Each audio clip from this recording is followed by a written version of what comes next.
Here in accounted for, we'll make sure of that by taking a roll. Sarah, will you please call the roll? Mersley. Here. Captain Green. Here. President Reed. Here. Okay, this is the regular meeting of the Board of Estimate Apportionment and the presentation of the fiscal year 2016 annual operating plan. Today is Wednesday, April 15th, 2015. And now we will take the items presented for the first time. Item number 1, request from the Comptroller's Office for approval of contracts and leases for various city departments is listed on Exhibit A. Item 2, request from the Comptroller's Office for approval of intra-departmental and interdepartmental transfers from various city departments is listed on Exhibit B. Item 3, request from the Comptroller's Office for approval of transfers between projects for capital improvement funds listed on Exhibit C. Item 4, request from the Executive Director of St. Louis Development Corporation for approval of a lease agreement between the City of St. Louis and the Port Authority Commission of the City of St. Louis for property located on the wharf between Shoto Avenue and Biddle Street in the amount of $1 per year. Item number 5, request from Director of Airports for approval of a board bill number unknown. The ordinance authorizes the Director of Airports and the Comptroller to accept and execute a certain airport aid agreement, grant AIR-156-113-C, offered by the Missouri Highway and Transportation Commission for marketing and promotion of air service, are the airport for maximum obligation of $592,000 for the reimbursement of direct costs associated with projects funded under the grant agreement and containing an emergency clause.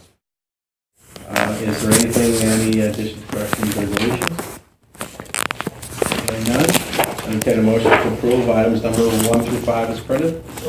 Second. Moved and seconded. Any discussion? All those in favor indicate by saying aye. Aye. Items 1 through 5 have been unanimously approved. Now we will go on to the FY 2016 annual operating plan, which will be presented after the regular meeting or after the agenda of the regular meeting by Paul Kane, Budget Director of the City of St. Louis. Thank you, Paul.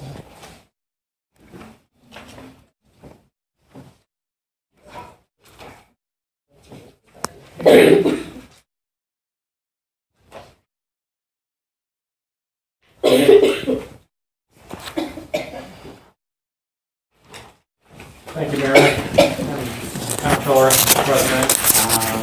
You have before you is a presentation highlighting the FY 2016 proposed annual operating plan. Starting on page 2, the proposed annual operating plan for 2016 totals $1,016 million. That's about an increase of 1% over the previous fiscal year. Total general fund represents $492.6 million of that amount, for a 1.7% increase. Special revenue categories at $126 million, that's a 2.2% increase. That includes things like the Parks Fund, which has certain special sales tax dedications to that. Public Safety Sales Tax Fund, which is up about $1.4 million. And the Gaming Fund, although gaming receipts are down, last year we made up for a deficit in that fund, so you'll see that that budget is up, but the actual revenues are actually tailing off a bit this year. Grant funds were down about 3% to a total of $58.8 million. Most of that is in the asset. If you remember last year, for the police department, we included the asset forfeiture fund, and that's in that category. Well, that's down about $2.1 million, so most of that, that's where that is. There were most of other grants were primarily flat. The debt service fund, that's our payments on the outstanding general obligation funded debt. It's $4.8 million. Last year, we actually defeased some additional bonds, which is why our total was $6.9 million. So that's why you see that decrease in that category. Capital Improvements Fund, that's an increase of $5.1 million to a total of $43.8 million, 13.2% increase. Most of that's represented by the fact that our sales tax is up this year, which does two things. One, it raises your sales tax base for the coming year, but also it provides a beginning balance for which we appropriate next fiscal year. So some of that is incorporated there. And the enterprise fund categories, $225.5 million. It's actually down 1.7%. Water division is down about $1.2 million. A lot of that is the fact that they've paid off their revenue bonds, so they no longer have any revenue bonds outstanding. And the airport is down $2.8 million. In the internal service funds category, that totals $64.8 million. There were increases, decreases there. One of our internal service funds is the gasoline account. The equipment services division, that's down $1.7 million simply because fuel costs are down. But then also on the employee benefits fund, that's up $4.1 million, mostly because of the rising cost of health insurance. You can see from that total appropriation, the general fund is slightly under half the budget at 48%. Year to date, and moving to page 3, year to date, here's a sort of snapshot on some of our major revenue sources. Actually, our 3 larger ones have shown some healthy growth through the first 3 quarters of this year. Earnings tax, payroll tax, as well as the sales tax. There's been a drag on some of the others with the franchise tax categories and departmental receipts showing a decline. So overall, we're expecting about a 2.3% growth rate. If you look at the earnings tax chart there, our year-to-date receipts are up 5.1%. There's an individual component, which is withholdings, which are up 4.9%, and corporate receipts are up 6.7%. Now, our long-term growth rates in the internal tax, earnings tax categories is about, on a 10-year basis, about 2.5% a year. 5 years, about 2.2% a year. So this is a little bit of outperformance this year. And you can see the historical performance over the last 3 fiscal years. In the payroll tax category, similar to the earnings tax, it was up 5.8%. Although it's a slightly different base, it's based on for-profit corporations where not-for-profits are exempt. Its 3-year growth rate, however, is a little bit more modest, 1.8%. So we see a little bit more volatility from year to year on occasion there. I would also categorize this as an outperforming year for the payroll tax. And on the 1-cent sales tax, year to date, we're up 11.5%. Typically, our sales tax is not a high growth tax. Its 10-year growth rate is about 1%, and although it's improved a little bit in the last few years, where its 3-year growth rate is about 2.5%. When we did the mid-year report, I don't know if you remember, but we actually looked at the business categories within sales tax. We found that 54% of our sales taxes are generated by retail sales. And of that 54%, 45% of that was food and drinking establishments. So that means about 25% of our sales tax base is based on food and drink establishments. And so you'll have a rise and fall depending on different activities. If you look, going back to FY12, we did have experience with this, where you saw 3 quarters of double-digit increases, which were then followed by declines the next 5 quarters in a row. So what we're saying, basically what I'm saying is that we were up 9.5% for that year, and then the next year we saw a 5% decline. So to be cautious, basically I'm pulling back a little bit on the revenue estimate for sales tax next year.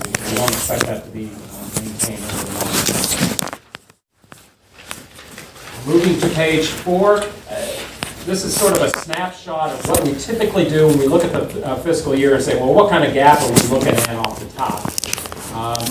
I can say that if you look at what you know as revenue or projected revenue increases, what you know as expenditure increases, initial gap of about $6.2 million, that's pretty modest for given years. I mean, we've seen this gap when you first start out the gate of approaching $40 million in a recession will hit, and usually it's over 20. So it was a modest gap in recent standards. Of course, requests you're always going to see exceed whatever we have available. We had those at over $27 million over allocation.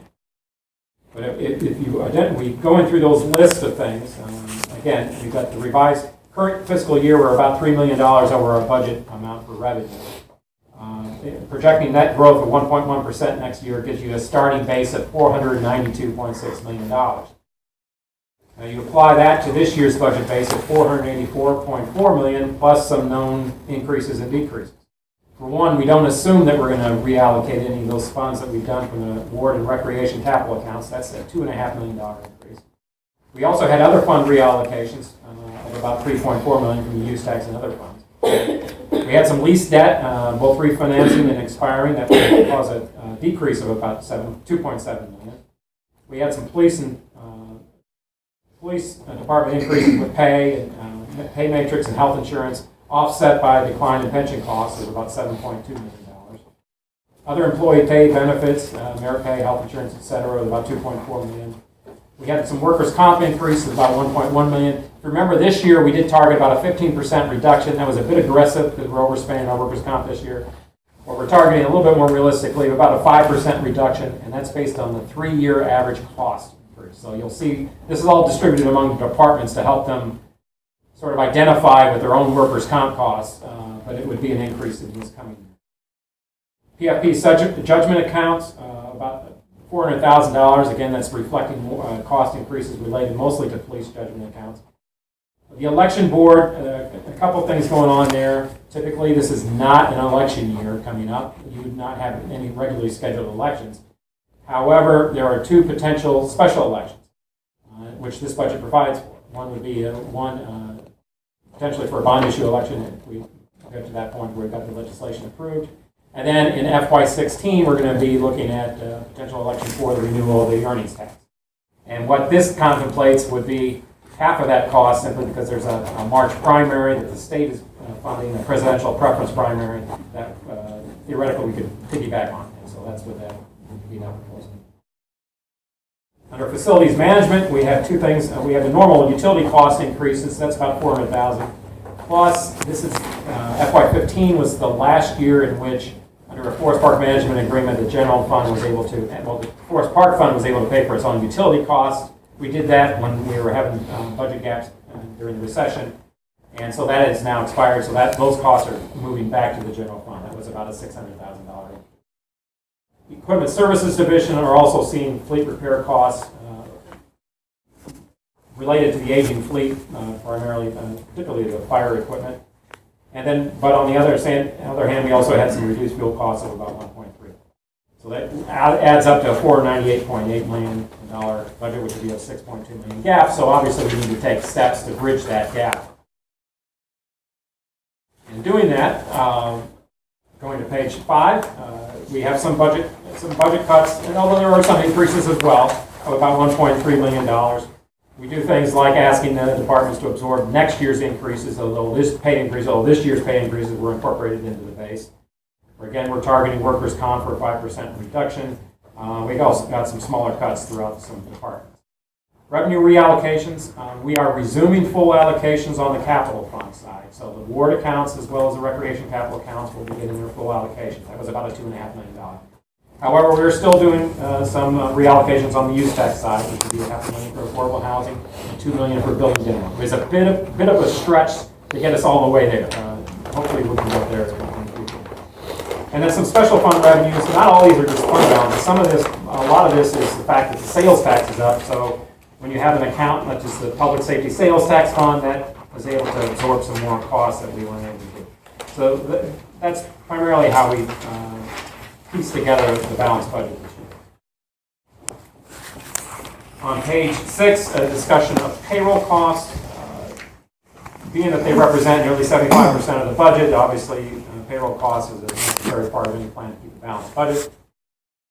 We have appropriated $2.6 million for the full year costs of this year's 2% merit pay increases on employee anniversary dates, plus increase $1.3 million to meet health insurance costs.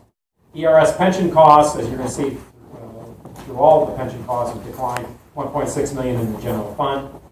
Now again, we don't allocate specifically increases for next fiscal year. It's about a 1.5% pay matrix, which we figure departments will have to absorb that cost during the year.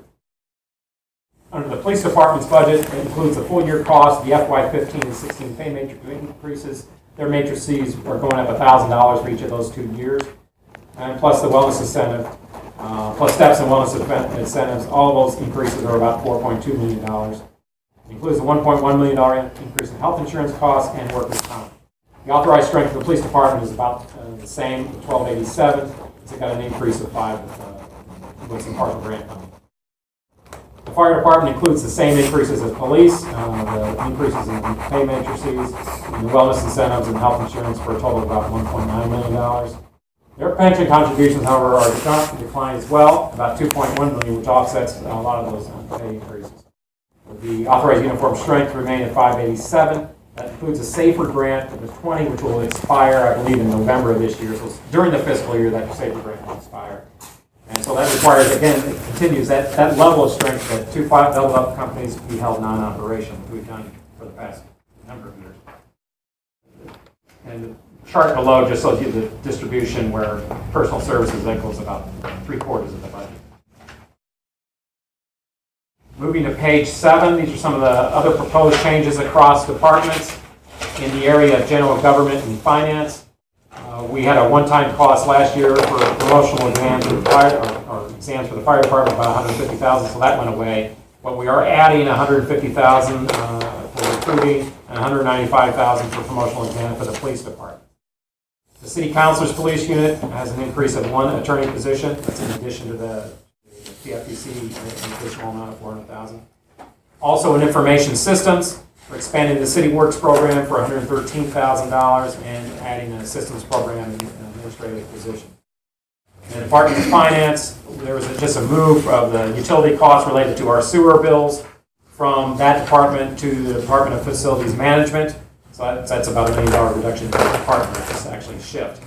And reductions in the audit unit, which is a net reduction of 6 positions.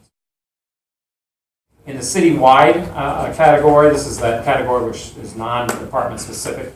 Unemployment costs are down about $100,000. The assessor subsidies up about $200,000.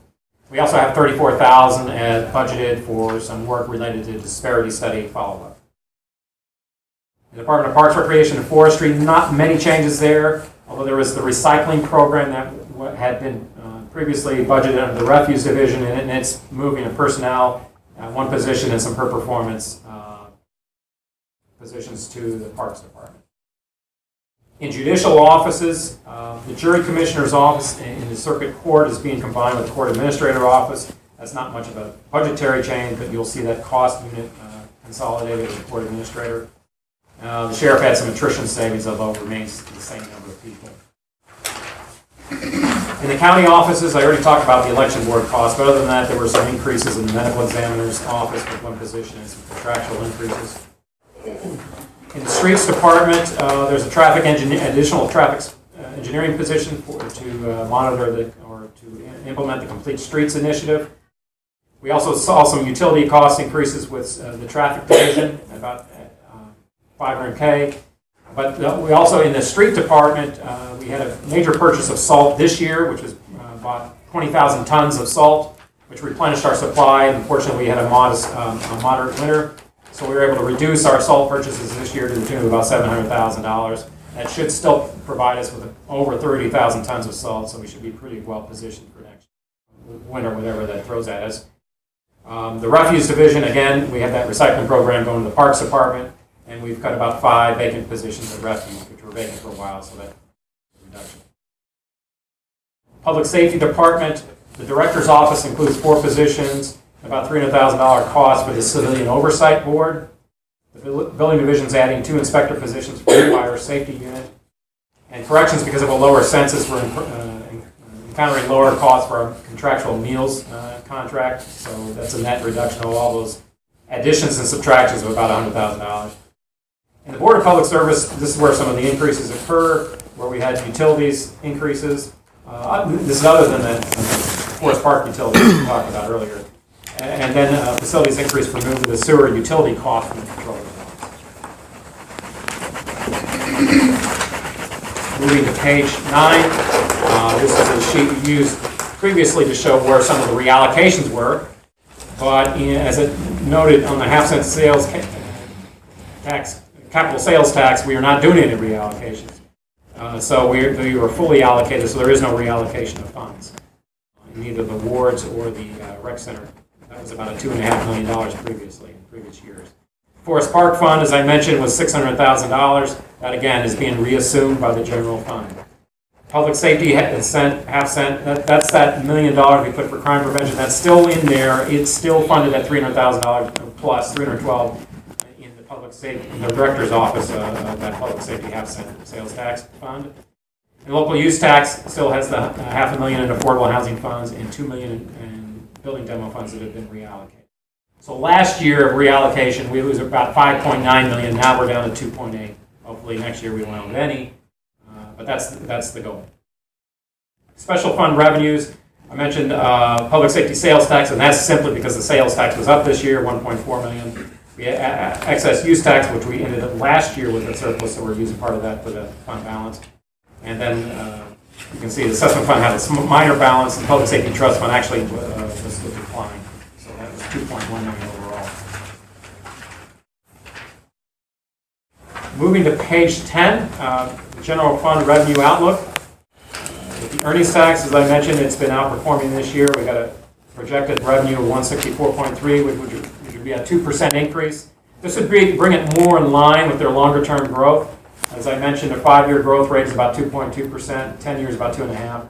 This year we're looking at about 4.2%. So this would be a little bit more in line with previous years. Under the property tax, actually we're expecting to meet current year estimates. A 1.5% increase, and we're projecting 1.5% next year. Actually, we've seen a little divergence. The real property was up only less than 1%, and its personal property that was up over 7% this year.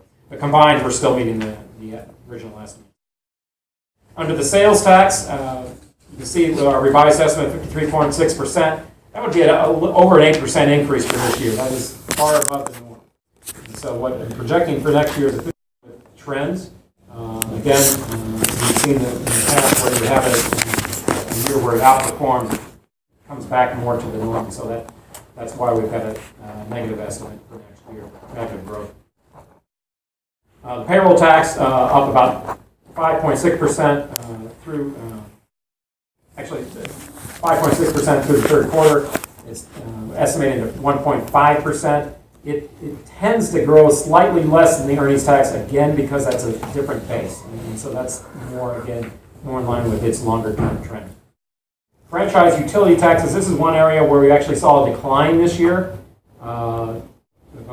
It's down over 2.7% this year. Mostly, if you look at the weather, that's primarily with the explanation. Heating degree days were down 8%, cooling degree days were down 9%. So when you have that more moderation of weather conditions, you can see a decline in the franchise tax category. Although we do anticipate a rate rise of some degree from UE next year, we've got a 3.5% increase in electric utility rates, and a 2.7% increase in natural gas.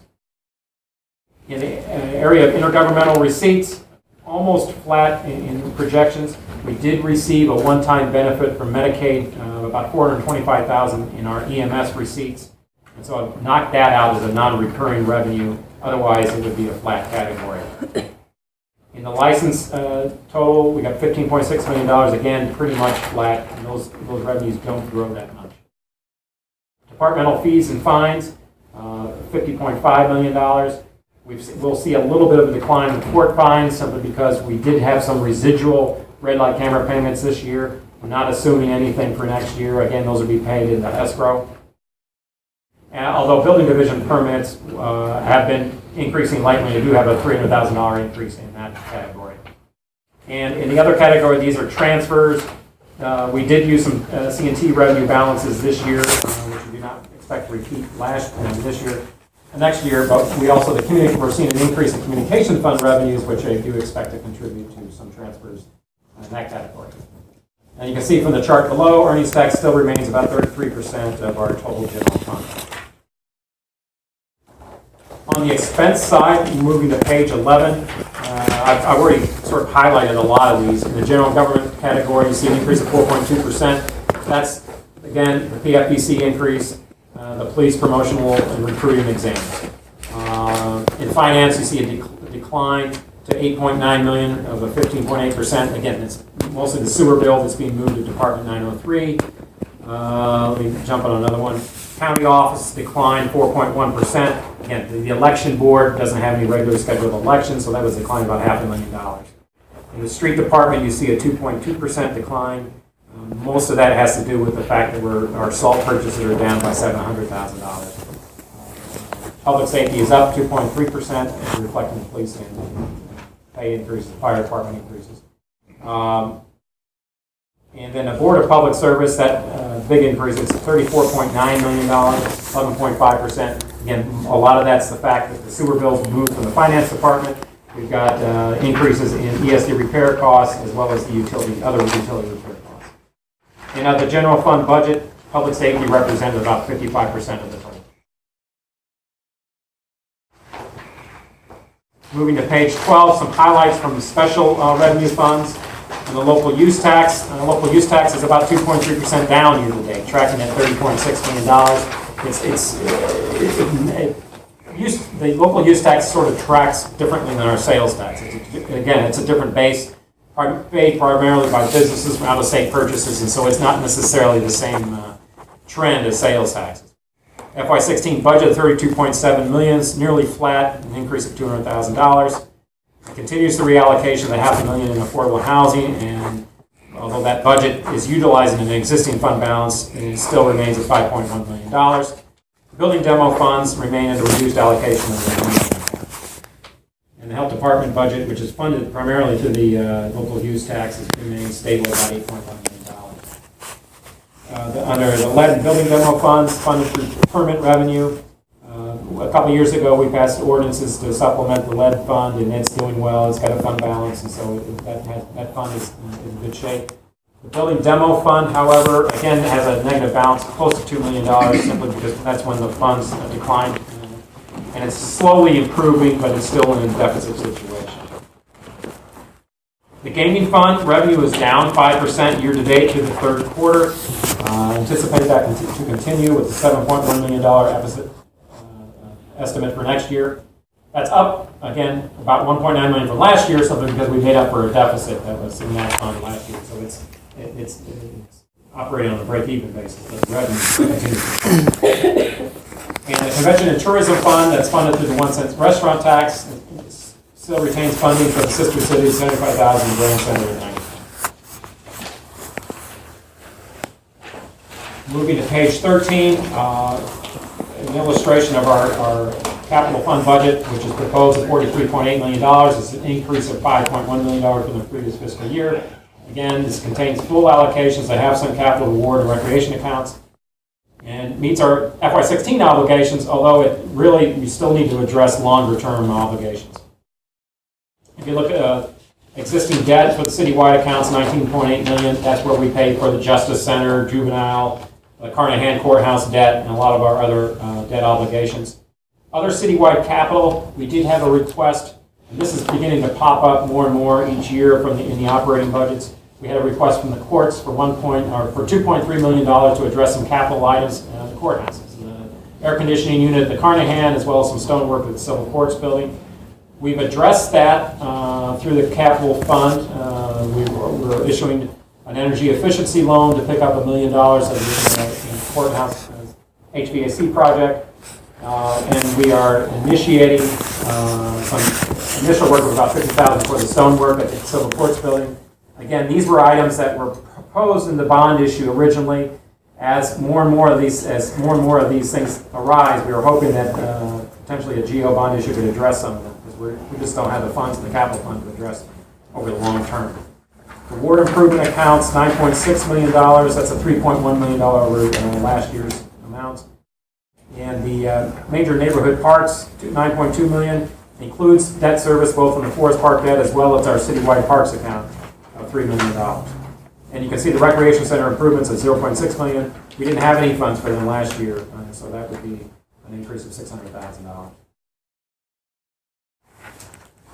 On page 14 is an illustration of changes in personnel totals, all funds. We see a net increase. We've got decreases and increases. We've got a net increase of about 5 positions in the general fund to 5,044 positions. We've got an increase like the Civilian Review Board, that's 4 positions. ITSA's got 1, City Council's got 1. The Refuse Division had that 5 vacancies pulled out. And so they're sort of scattered throughout departments, but no significant changes. Special funds were down 2 positions. The grant funds were down 19. CDA was down 3, PDA was down 1. The biggest change there is the police department. They had some housing authority positions that were funded the previous year, which are not going to be funded. That was a decline of 14. But overall, and the enterprise funds are flat. Overall, was a decline of 16 positions to a total of 6,677 positions overall.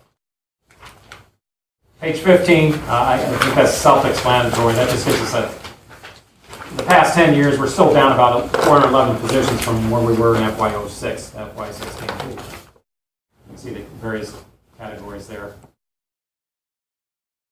Page 16, we talk about this every year. Pension costs. Pension costs are down again for the second year in a row, which is good news. Last year we were at $86.2 million. We're going to see another $6.6 million decline. So that's the second year. Again, for a combination of the pension reform for the police, from the fire department, as well as improved market conditions are leading to that. And we got more detail on each of the three systems on page 17. Again, this is pretty detailed page, but I wanted to call attention to the funded status of each of the three systems. The employee retirement system, you can see the actuarial value of about $738 million, accrued liabilities of about $912 million. Its funded status from an actuarial basis is just under 81%, on a market basis about 86%, and total cost this year about $32 million, which equates to about $7,100 per employee. In the fire retirement system, now that we've got the two systems, you can see them laying up next to each other. The FRS system actually is over 100% funded now because most of the new liabilities are being assumed by the new plan. So you can see that the funded status is 103% from actuarial basis, almost 107% from the market basis, and there will be no contribution required to the old system, FRS, simply because of that fact. Now there are still old debt payments that we make, so they're on that was related to that, but that's about $6.5 million. Fire retirement plan itself, this is the new plan. It's only the second year of operation. It's about 34% funded. Again, you'd expect that because it's just getting out the gate. Our contribution this year is going to be $7.4 million. It's also declined to about $1 million. So our total fire department, well, if you look at the two combined, it'd be about $13.9 million contributions, including the debt service, which is about $22,000 in that system. Police retirement system, $717 million actuarial value, about $895 million in accrued liabilities. That's just over 80% funded from an actuarial basis. Market basis is 81. So while you look at a system and say if it's 80% funded, that's typically good.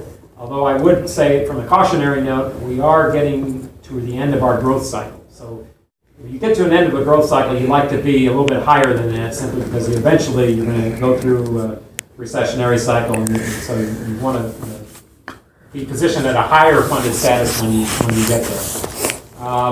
Total contribution cost about $30.6 million, plus you got debt service and admin costs, bringing that up to about $34 million, which is about $26,600 or so per member of the system.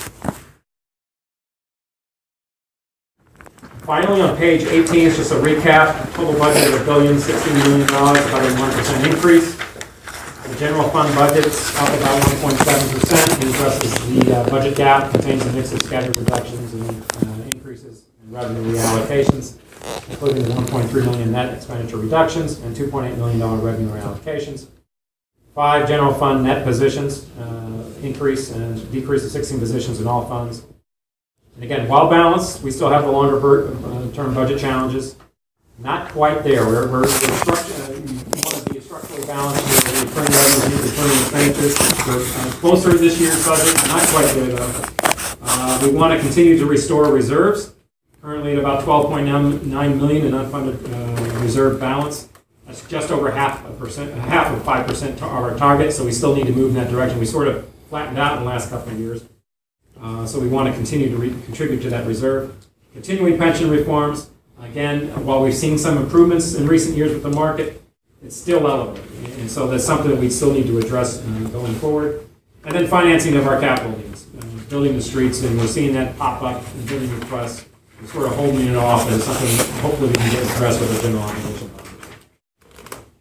And that's the end of the presentation. Very well presented, Paul. Thank you so much, and certainly, and I want to thank you and everybody in your office for all your work on this budget. I can't imagine how difficult it is with all the different pieces and all that, but every year you do a great job, and I think, we can all, I think I can speak on behalf of everybody here, that you really have a high level of credibility with with me, I can tell you that, and I'm sure my colleagues feel the same way because of how, when you approach the stuff, you do it in an apolitical way, and you do it in a way that's going to be scrutinized by a lot more than just the people in this room. So thank you for your hard work. And does anybody from any other members of the ENA have any questions? No, I just like, everything the mayor said. Thank you. And I say thank you as well. Keep up. And I do want to do with you mentioned this year on the first page. On the first page, it would be page 4, the $3 million. Right. Can you talk about that plan in terms of the timeline? Yeah, I think you may be talking about this year's in terms of supplemental appropriation. Yeah. If you recall from our mid-year review, we are expecting to need a supplemental appropriation this year because of the spending we had in the earlier part of the year. So I would expect probably at next month's ENA meeting to propose a supplemental that would take this year's revenues tracking about $3 million over budget. And we've got public safety sales, since the sales tax tracking over. We're going to probably have to piece together some of those revenue sources to address some of the overspending in the early part of the year. And if you remember, it was about $9 million. We had about $6 million in revenue and some other steps we were taking on the expenditure side to break even. It's still going to be tight. It was a bit of a balancing act. Typically, we would have been in good shape had we not had that issue, because then next year we could have appropriated some of that revenue for next year, but we held off some of the current year's revenue. So you should probably be seeing that next month to address this year's spending problem. And it'll go ahead of the final budget. I would think so. My guess is it'll probably be hitting Ways and Means when they also have the regular budget in front of them as well. So, but it's something, it's something we're going to have to address to ensure we don't finish in the deficit this year.